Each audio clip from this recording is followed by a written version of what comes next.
نبی اکرم پر جو قرآن کی آیتیں نازل ہوئی وہ رات میں نازل ہوئی. اللہ رب العالمین نے رمضان کے مہینے کی جس رات میں قرآن اترا، قرآن نازل ہوا، اس قرآن کی برکت سے اللہ رب العالمین نے اس رات کو بھی تمام راتوں میں سب سے افضل قرار دے دیا. اور کیا فرمایا؟ اِنَّا أَنزَلْنَاهُ فِي لَيْلَةِ الْقَدْرِ، ہم نے اس قرآن کریم کو لیلۃ القدر میں، رمضان کی طاق راتوں میں سے کسی ایک رات میں اتارا. وَمَا أَدْرَاكَ مَا لَيْلَةُ الْقَدْرِ، اور تمہیں کیا معلوم کہ لیلۃ القدر کیا ہے؟ جس رات میں ہم نے اس قرآن کریم کو نازل کیا، اس قرآن کے نازل ہونے کی وجہ سے اللہ رب العالمین نے اس رات کو 1000 مہینوں کی عبادت سے زیادہ فضیلت عطا فرما دی. لیلۃ القدر خیر من الف شہر، اس رات کا جاگ لینا 1000 مہینوں کی عبادت سے زیادہ بہتر ہے. 1000 مہینوں کی عبادت ایک طرف، اور اس ایک رات کی عبادت ایک طرف، اور اس ایک رات کی عبادت 1000 مہینوں کی عبادت سے زیادہ افضل. اب آپ اندازہ لگائیے اس رات کو یہ فضیلت کیوں ملی؟ قرآن کریم کی برکت سے. غور کیجئے، یہ قرآن جس شہر میں نازل ہوا اللہ نے اس کو ام القری بنا دیا. قرآن جس مہینے میں نازل ہوا اللہ نے سید الشہور بنا دیا. قرآن جس رات میں نازل ہوا اللہ نے اس رات کو لیلۃ القدر خیر من الف شہر بنا دیا، 1000 مہینوں کی عبادت سے زیادہ بہتر. یہ قرآن جو فرشتہ لے کر آیا، وہی فرشتہ تورات بھی لے کر آیا تھا، وہی فرشتہ زبور بھی لے کے آیا تھا، وہی فرشتہ انجیل بھی عیسیٰ پر لے کر آیا تھا. لیکن اس وقت وہ ایک معمولی فرشتہ تھا، وہ صرف فرشتہ کہلاتا تھا. لیکن جب اللہ نے قرآن دے کر اس فرشتے کے ہاتھوں محمد رسول اللہ صلی اللہ علیہ وسلم کے پاس بھیجا، اور غار حرا میں اقرا بسم ربک الذی خلق خلق الانسان من علق، قرآن کی آیتیں دے کر جب اللہ رب العالمین نے اس فرشتے کو بھیجا، تو اس دن کی تاریخ سے اللہ رب العالمین نے اس فرشتے کو سید الملائکہ، تمام فرشتوں کا سردار بنا دیا. تمام فرشتوں کا سردار کون ہے؟ جبرائیل علیہ السلام. کیوں ان کو تمام فرشتوں کا سردار کیوں بنایا؟ کیونکہ یہ قرآن کریم لے کر آئے تھے جناب محمد رسول اللہ صلی اللہ علیہ وسلم پر. نبی سب برابر ہیں، کسی پر تورات اتری، کسی پر زبور اتری، کسی پر انجیل اتری. لیکن اللہ رب العالمین نے جب قرآن نازل کیا اور جس نبی کے اوپر قرآن اتارا، اس قرآن کی برکت سے اللہ نے اس نبی کو سید الانبیاء بنا دیا. ہم سوچ رہے ہیں، اندازہ لگا سکتے ہیں، سید الانبیاء، تمام نبیوں کا سردار. جتنے بھی پیغمبر اس دنیا میں آئے ہیں، چاہے وہ 1 لاکھ ہو، 1.25 لاکھ ہو، کم و بیش 1,24,000 ہو، جتنے بھی ہوں، قرآن جس نبی کے اوپر نازل ہوا اللہ نے اس قرآن کی برکت سے اس نبی کو سید الانبیاء بنا دیا. اور یہ قرآن جس امت نے پکڑا اور پڑھا اور سیکھا، اپنے کنٹھسٹ کیا، اس پر عمل کیا، تو اللہ نے اس کو خیر امت بنا دیا. کنتم خیر امت، تم سب سے بہتر امت ہو. دنیا میں بہت سی امتیں، بہت سی قومیں، لیکن تمہیں سب سے بہتر قوم بنایا جا رہا ہے. اس لیے کیونکہ تم قرآن کو پڑھتے ہو اور قرآن کے مطابق تم دوسروں کو نیکی کا حکم دیتے ہو اور برائیوں سے لوگوں کو روکتے ہو. کنتم خیر امہ، قرآن جس امت نے پکڑا اس کو خیر امت کہہ دیا. جب قرآن شہروں کی حیثیت بدلتا ہے، فرشتے کی حیثیت بدلتا ہے، مہینے کی حیثیت بدلتا ہے، رات کی حیثیت بدل رہا ہے، تو ایسا کیسے ہو سکتا ہے جو قرآن پڑھائے اس کا مقام نہ بدلے اور جو قرآن پڑھے اس کا مقام نہ بدلے؟ ایسا کیسے ہو سکتا ہے؟ اس لیے اللہ کے نبی نے فرمایا خیرکم من تعلم القرآن وعلمہ، تم میں سب سے بہتر وہ ہے جو قرآن کو خود پڑھتا ہے اور دوسرے کو پڑھاتا ہے، جو خود سیکھتا اور دوسرے کو سکھاتا ہے. یہ ہے قرآن کا مقام، یہ ہے قرآن کا مرتبہ، یہ ہے قرآن کی حیثیت جس نے دنیا کی تمام چیزوں کی حیثیتوں کو بدل دیا. اللہ کے نبی فرماتے ہیں ان اللہ یرفع ھذا القرآن اقواما ویضع بہ الاخرین، اس قرآن پر عمل کرنے کی وجہ سے اللہ رب العالمین بہت سی قوموں کو ترقی دیتا ہے، عروج پر پہنچا دیتا ہے، سریا عطا فرماتا ہے، اور قرآن چھوڑ دینے کی وجہ سے اللہ رب العالمین بہت سی قوموں کو ذلیل کر دیتا ہے، رسوا کر دیتا ہے، بہت سی قوموں کو نیست و نابود کر دیتا ہے۔ یہی قرآن ہے جس کی وجہ سے اللہ قوموں کو عزت بخشتا ہے، یہی قرآن ہے جس کی وجہ سے اللہ رب العالمین اگر چھوڑتا ہے کوئی اس پر عمل نہیں کرتا تو اس کی وجہ سے قوموں کو ذلیل کر دیتا ہے۔ قرآن جو سنتا تھا اس کے دل کی دنیا بدل جاتی تھی۔ آج یہ قرآن ہم سنتے تو ہماری زندگیوں میں انقلاب کیوں نہیں آتا؟ ہمیں بتائیے میرے بھائیوں، کیا تاثیر بھی کبھی بدلتی ہے؟ برف پہلے ٹھنڈا تھا، آج بھی برف ٹھنڈا ہے۔ آگ پہلے گرم تھی، آج بھی آگ گرم ہے۔ مرچ پہلے بھی تیکھی تھی، آج بھی تیکھی ہے۔ نمک پہلے بھی کھارا تھا، آج بھی کھارا ہے۔ چینی جب بنی تھی تب بھی میٹھی تھی، آج بھی چینی میٹھی ہے۔ گڑ جب پیدا ہوا تب بھی میٹھا تھا، آج بھی وہ میٹھا ہے۔ لیمو پہلے کھٹا تھا، آج بھی کھٹا ہے۔ دنیا کی کوئی چیز اٹھا کر دیکھ لو، کسی چیز کی حیثیت میں ہم چینجنگ نہیں دیکھتے ہیں، تبدیلی نہیں دیکھ رہے ہیں۔ مرچ جب پیدا ہوئی تو تیکھی، آج بھی تیکھی۔ نمک پہلے کھارا، آج بھی کھارا۔ چینی اور گڑ پہلے میٹھا، آج بھی میٹھا۔ میرے بھائیوں، پھر قرآن کی تاثیر کیسے بدل گئی؟ پہلے جو قرآن پڑھتا تھا اس کے دل کی دنیا بدل جایا کرتی تھی۔ آج یہ قرآن ہم پڑھتے اور سنتے ہیں، لیکن آج ہمارے دل کی دنیا کیوں نہیں بدلتی؟ آج اس قرآن کی تاثیر کیسے ختم ہو گئی؟ یہ قرآن تو وہ تھا جو بڑے سے بڑے غصے والے انسان حضرت عمر فاروق جو غصے میں تلوار لے کر محمد رسول اللہ کی گردن اڑانے کے لیے جا رہے تھے، لیکن سنا کہ میری بہن و بہنوئی مسلمان ہو گئے، اسلام لائے۔ جب ان کے گھر گئے، دروازے پر کھڑے ہو کر قرآن کی چند آیتیں سن لی۔ کہا بتاؤ کیا پڑھ رہے تھے؟ مارا بہن کو بھی بہنوئی کو بھی۔ جب بتا دیا گیا کہ ہاں قرآن پڑھ رہے تھے اور ہم اس سے بدل نہیں سکتے، ہم اس کو چھوڑ نہیں سکتے، تب حضرت عمر نے کہا اچھا مجھے بھی سناؤ، یہ کیا ہے جو اس کو پڑھ لیتا ہے، سن لیتا ہے، چھوڑنے کا نام نہیں لیتا؟ چند آیتیں قرآن کی سنی، ایک آیت دو آیت مشکل سے 3 آیتیں ہی پڑھی تھی، اور عمر فاروق نے 3 آیتیں ہی سنی تھی۔ چیخ پڑے، نہیں نہیں، یہ قرآن کسی انسان کا کلام نہیں ہو سکتا، یہ قرآن کسی انسان کا کلام نہیں ہو سکتا ہے۔ آئے میری بہن، آئے میرے بہنوئی، مجھے بھی اس ذات کے پاس لے چلو جس کے اوپر یہ قرآن نازل ہوا ہے، یعنی محمد رسول اللہ صلی اللہ علیہ وسلم کے پاس لے کر چلو۔ جب حضرت عمر کو نبی اکرم کے پاس لایا گیا تو یہی عمر قرآن کی چند آیتیں سن کر محمد رسول اللہ کے ہاتھ پر بیعت کر کے اسلام لے آتے ہیں۔ قرآن کی چند آیتیں کوئی سن لیتا تھا، دل کی دنیا بدل جاتی تھی۔ آج کیا ہو گیا ہم قرآن سنتے ہیں لیکن ہماری دل کی دنیا نہیں بدلتی ہے۔ یہی قرآن ہے۔ عبداللہ ذوالبجادین جنگل میں بکریاں چرا رہا ہے، اور محمد رسول اللہ پر ایمان لانے والے صحابہ بھی جنگل میں بکریاں چرا رہے ہیں۔ ہاں بکریاں چرا رہے ہیں، بکریاں چراتے جاتے اور صحابہ قرآن کی آیتیں گنگناتے جاتے۔ بکریاں چرا رہے ہیں اور قرآن کی تلاوت زور زور سے کرتے جا رہے ہیں، جنگل میں پڑھتے جا رہے ہیں۔ عبداللہ ذوالبجادین جو پکا کافر ہے، اس کے کانوں میں قرآن کی آواز ٹکراتی ہے، صحابہ کو قرآن پڑھتے ہوئے دیکھتا ہے تو کان لگا کر سننے لگتا ہے۔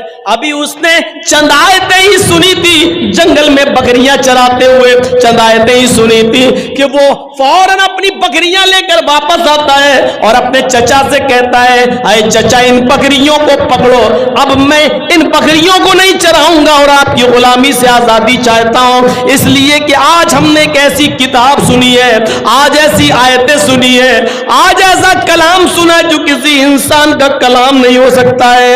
عبد العزیٰ کو یہ عبد العزا نام ہے ابھی ان کا, یہ کافر تھے. ابھی جب قرآن کی چند آیتیں سننے کے بعد اپنے چچا کے پاس گئے تو کہا اپنی بکریاں لو.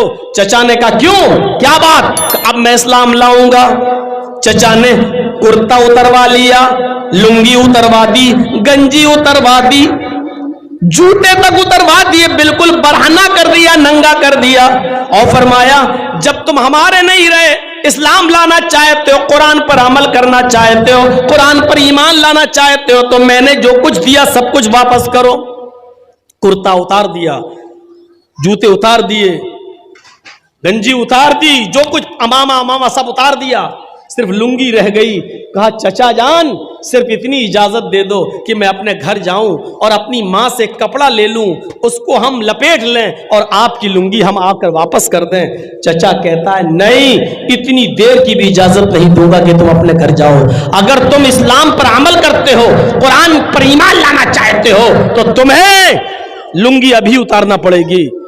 تھوڑی دیر کے لیے عبد العزا نے سوچا اگر لنگی اتار دوں گا تو بالکل ویسے ہو جاؤں گا جیسے کوئی جانور, بھیڑ بکری.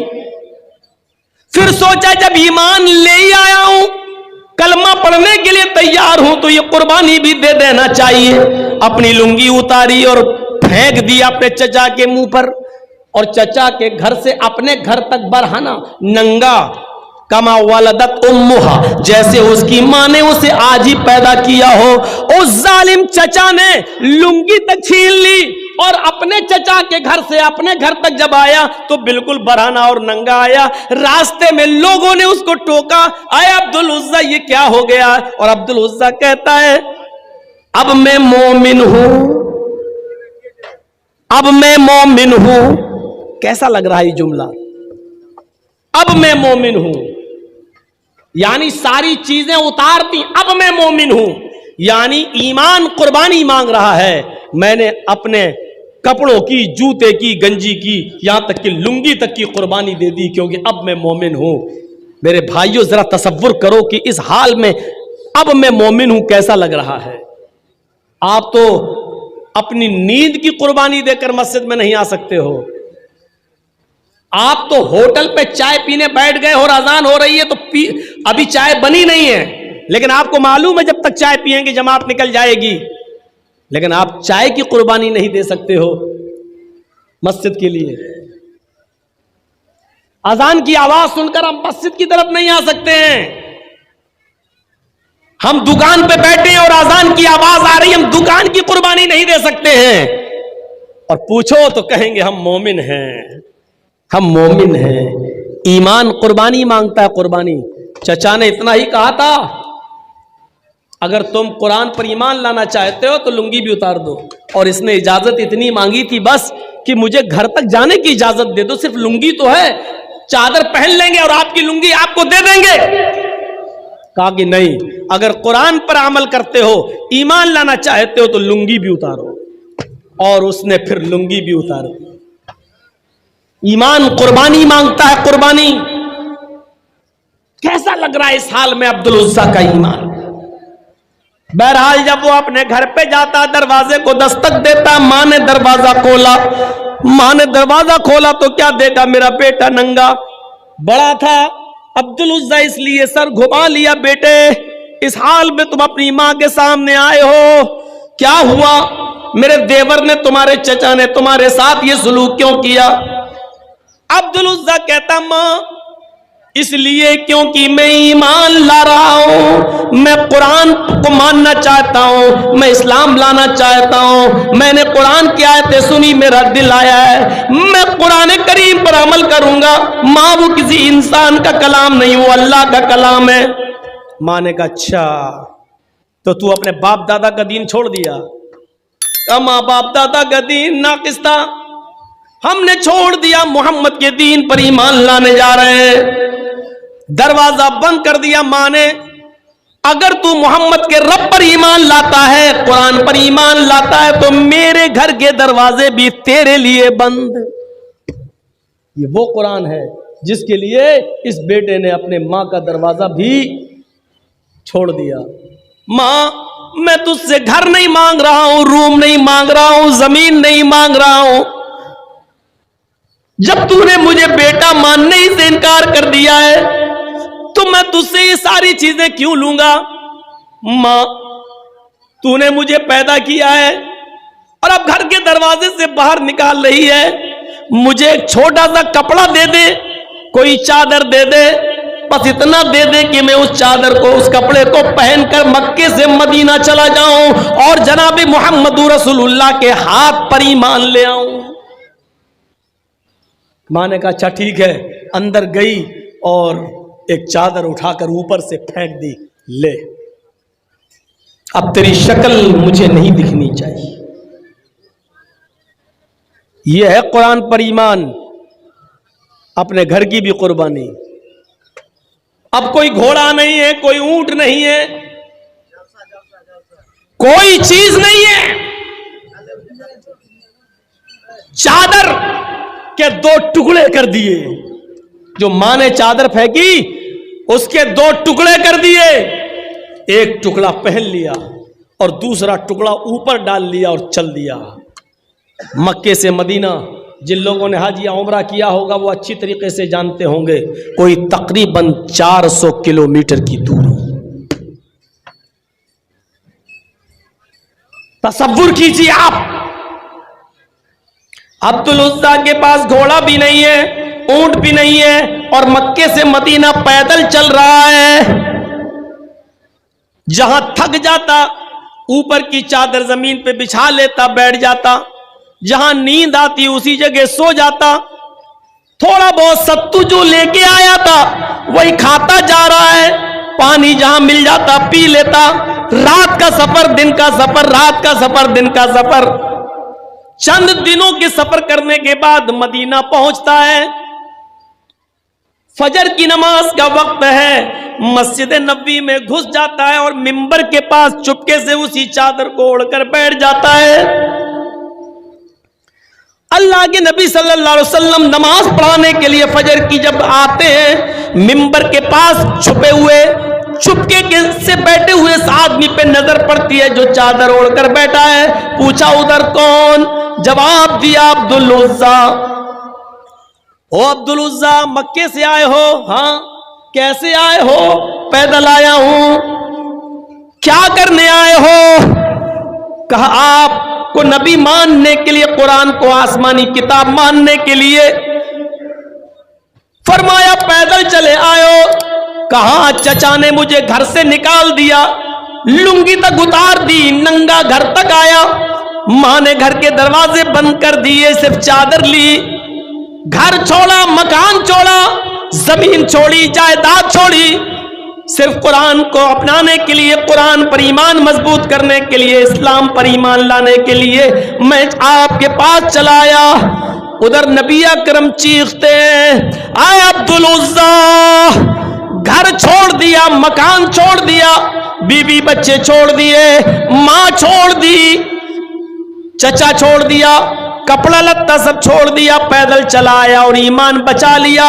تو یہ سودا تم نے بہت سستے میں کر لیا ہے، اس ایمان کے بدلے میں تمہیں جنت ملے گی۔ کلمہ پڑھا، اسلام لے آیا۔ فرمایا اللہ کے نبی نے آج کے بعد تمہارا نام عبدالعزیٰ نہیں ہے، بلکہ آج کے بعد تمہارا نام عبدالعزیٰ نہیں ہے بلکہ عبداللہ ذوالبجادین ہے۔ آج کے بعد تمہیں عبداللہ کے نام سے یاد کیا جائے گا۔ یہ تھا عبداللہ جس نے جنگل میں صحابہ کرام کے منہ سے نکلنے والی آیتوں کو سنا تو ایمان لے آیا، اس کی دل کی دنیا بدل گئی۔ یہ قرآن کی تاثیر تھی، لیکن آج قرآن کی تاثیر کیسے بدل گئی؟ ابھی میں نے مثال دی، ان کھانے پینے کی چیزوں کی تاثیر نہیں بدلی، قرآن کی تاثیر کیسے بدل